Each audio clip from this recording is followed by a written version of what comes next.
Hello guys, good morning. நான் உங்கள் Mohammed. Welcome to AM trading FFA. நம்ம சேனலை தொடர்ந்து சப்போர்ட் பண்ணுற அனைத்து நல்லவங்களுக்கும் நன்றி. இதே ஆதரவு எப்போ கொடுப்பேன்னு நம்புகிறேன். இதே மாதிரி நம்மளும் டெய்லி வீடியோ போடுறோம் இல்லையா? வீடியோ போட்டுக்கிட்டு இருந்த ஒரு காலத்தில் இப்போ கடந்த ஒரு வாரமாக நம்ம வீடியோ போடுறது நிப்பாட்டினோம். அதுக்கு என்ன ரீசன் அப்படின்னா, நிறைய பேர் ஒரு சப்ஸ்கிரிப்ஷன் பண்ணாமலே பார்த்துக்கிட்டு இருக்கீங்க. ஒரு சப்ஸ்கிரைப் பண்ணி ஒரு லைக் கொடுத்து அடுத்து நம்ம வீடியோ பார்த்தா தான் எனக்கும் ஒரு இன்ட்ரெஸ்ட் கிடைக்கும் வீடியோ போடுறதுக்கு. நான் பாட்டு சும்மா கத்திக்கிட்டே இருந்து பிரயோஜனம் இல்லை இல்லையா? ஸோ அது நம்ம வீடியோவோட தரம் எப்படி இருக்குது அப்படிங்கிறது உங்கள் எல்லாத்துக்குமே தெரியும். அதில் போகிற லெவல்ஸ், நம்மளோட கணிப்பு, நம்மளோட ப்ரிடிக்ஷன்ஸ் எல்லாமே எந்த மாதிரி போயிட்டுருக்கு அப்படிங்கிறது நம்ம ஆல்ரெடி சப்ஸ்கிரைப் பண்ணி வச்சுருக்க நம்ம சப்ஸ்கிரைபருக்கு நல்லாவே தெரியும்.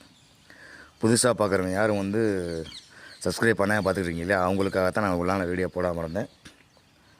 ஸோ இந்த வீடியோவுக்கு ஒரு நிறையா லைக்ஸும் அதிகப்படியான சப்ஸ்கிரைபனும் கிடச்சிச்சு அப்படின்னா கண்டிப்பாக ஃபர்தர் நம்ம லைவ்லேயே வீடியோ போட ஆரம்பிச்சிருவோம். அது உங்கள் கையில் தான் இருக்குது. ஏன்னா இந்த வீடியோ வச்சு எனக்கு எந்த ஆதாயமும் கிடையாது. அதை முதல்ல மைண்டில் வச்சுக்கோங்க. ஸோ நீங்கள் பண்ணுற சப்ஸ்கிரைபரை வச்சு தான் நம்ம வார்த்தைக்கு யாரெல்லாம் மதிப்பு கொடுக்குறாங்க, எத்தனை பேர் மதிப்பு கொடுத்து இருக்காங்க அப்படிங்கிறத நான் கண்டுபிடிக்கணும் இல்லையா? ஸோ அந்தளவுக்கு எதிர்பார்ப்புகள் இருக்கிற இடத்துல நம்மளோட எக்ஸ்ப்ளனேஷன் இருக்கணும். அதுதான் ஒரு நல்ல செயலாகவும் இருக்கும். ஸோ அதனால தான் இவ்வளோ நாள் வீடியோ போடாமல் இருந்தேன். ஆல்ரெடி சப்ஸ்கிரைப் பண்ணி வச்சுருக்க மக்கள் மன்னிச்சிருங்க. உங்களுக்கு ஏதாவது பர்சனலாக தேவைப்படுச்சு, லெவல்ஸ் தேவைப்படுச்சுன்னா சப்ஸ்கிரைபரை மட்டும் டைரெக்டாக அனுப்புங்க. எனக்கு வாட்ஸ்அப் நம்பர் இருக்கும் டிஸ்கிரிப்ஷனில், அதை அனுப்புங்க. நான் கண்டிப்பாக அந்த லெவல்ஸ் உங்களுக்காண்டி சொல்கிறேன். சரியா?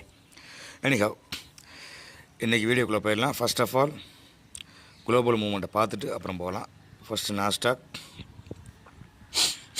நாஸ்டாக்கை பொறுத்தளவுக்கு பெரிய ஒரு இறக்கம் இல்லையா?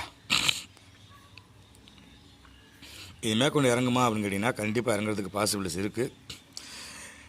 ஆனால் கொஞ்சம் ரீடெஸ்ட் எடுப்பாங்க. ஒரு பெரிய கேண்டில் இல்லையா? மிகப்பெரிய கேண்டில் போட்டு இறக்கியிருக்காங்க. அடுத்து இதுதான் பாட்டம் அவுட். அவனுக்கு இந்த 23,780 கிராஸ் பண்ணாத வரைக்கும் பஞ்சாயத்தில் அதுதான் last but not least. So அதுக்கு முன்னாடி பாட்டம் அவுட்டு எங்கே மறுபடியும் ரீடெஸ்ட் எடுப்பாங்க அப்படின்னு கேட்டிங்கன்னா இந்த இடம், அதாவது இந்த கேண்டிலோட 50%, 350 இருக்குது இல்லையா? 380, 24,400க்கு மேலே அவன் க்ளோஸ் கொடுக்கணும். க்ளோஸ் கொடுத்து மறுநாள் நாளைக்கும் 24,400க்கு மேலே ஓப்பன் கொடுக்கணும். அப்படி கொடுத்தா மட்டும்தான் ஃபர்தர் அப்சைடு மேலே பாசிபிலிட்டிஸ் இருக்குது. இல்லை அப்படின்னா பெரிய ஃபால் தான் எதிர்பார்க்கலாம். மீண்டும் இந்த இடத்துல ரீடெஸ்ட் எடுப்பாங்க. அதாவது 23,700 ரீடெஸ்ட் எடுப்பாங்க.